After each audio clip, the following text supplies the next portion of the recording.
Oke sobat, welcome back to my channel Cakro Senja. Jangan lupa like and subscribe video kami agar Anda tidak selalu ketinggalan dengan konten-konten video kami. Dan kali ini saya akan menunjukkan kacang ini sobat. Kacang ini sudah bertunas. Dan kacang ini yang kemarin saya tanam sekitar usia 8 harian sobat. Dan kacang ini cukup lumayan besar sobat, sudah bertunas sekitar tingginya sekitar 5 cm sobat. Dan lumayan cukup bagus, dia sudah menumbuh semua dan ada sedikit yang tidak tumbuh karena mungkin dia kacangnya bibitnya kurang bagus sobat, atau mungkin ada yang busuk atau termakan oleh semut-semut yang nakal sobat. Dan kacang ini biasanya agak rentan terhadap suatu hama. Dan seperti ini sobat, hama yang ada pada tumbuhan kacang, dia suka makan batangnya itu. Misalkan batangnya patah, menyebabkan bibit atau tumbuhan ini akan mati. Tanaman ini letaknya di pinggiran sungai sobat, karena saya memanfaatkan lahan dikala musim kemarau datang. Dan tentunya jika Anda ingin menghasilkan hasil yang memuaskan atau panen yang memuaskan, Anda harus juga butuh bekerja keras untuk merawatnya sobat. Seperti menyingkirkan dedaunan yang misalkan ini mengganggu proses pertumbuhan bagi tumbuhan itu. Selalu menyingkirkan bebatuan yang kadangkala dia menimbun atau menindih bagi tanaman itu sobat. Juga selalu teliti dengan mengecek dedaunan, kadang ada semacam ulat-ulat itu yang juga itu sebagai hama bagi tumbuhan ini sobat.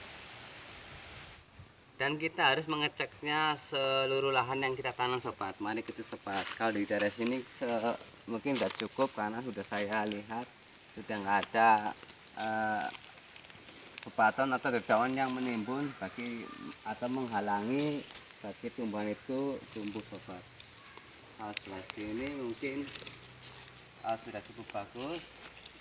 Itu sobat, ini ada yang menghalangi di daun jati, kita harus menyingkirkannya supaya dia akan leluasa mendapatkan asupan sinar matahari dan tidak tertutup oleh daun itu, sehingga menyebabkan kurangnya dalam masa pertumbuhan.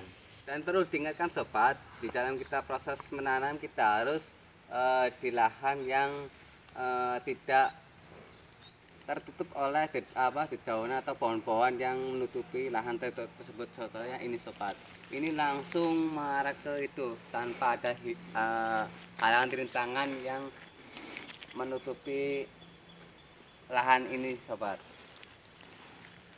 Dan perlu saya ingatkan sobat, dan jangan lupa dalam proses penyiraman itu sehari itu maksimal 2 hari, yaitu sekitar pagi jam 6 atau jam 7 dan sore pun jam 4-an sobat.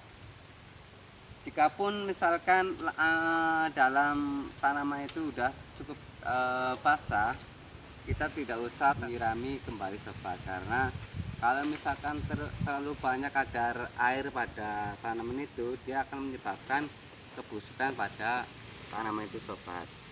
Misalkan udah terlalu banyak, ya sudah, sehari cukup 1 kali saja nggak apa-apa sobat. Dan untuk penyiraman tanaman ini sobat, saya tidak sudah berpayah-payah karena sumber air itu sudah dekat sobat, sehingga kita sangat sekali mudah dijangkaunya dan tidak terlalu capek-capek jauh-jauh. Kita tinggal sekitar 1 jengkal udah nyampe air, karena lahan ini karena di tepian sungai sobat. Dan sobat, hama itu bukan hanya dengan adanya semut, ulat, serangga ataupun hewan-hewan seperti tadi itu yang kecil-kecil hitam-hitam, itu namanya apa, itu seperti apa nggak tahu itu namanya, itu binatang pasir sobat. Dan perlu Anda ketahui seperti itu juga hama sobat, di bebek itu, karena ini lahan di pinggiran sungai, jadi kita harus sering memantaunya sobat agar tidak dimakanin oleh video itu tersebut sobat. Dan cukup hanya itu saja sobat yang bisa saya sampaikan, dan mudah-mudahan video saya ini bermanfaat bagi Anda, dan apapun ada kesalahan atau kekurangan ya mohon dimengerti, karena maklum saya adalah manusia yang kurangnya begitu ilmu tentang pertanian sobat. Oke, sampai jumpa, see you tomorrow, see you later, atau see you soon.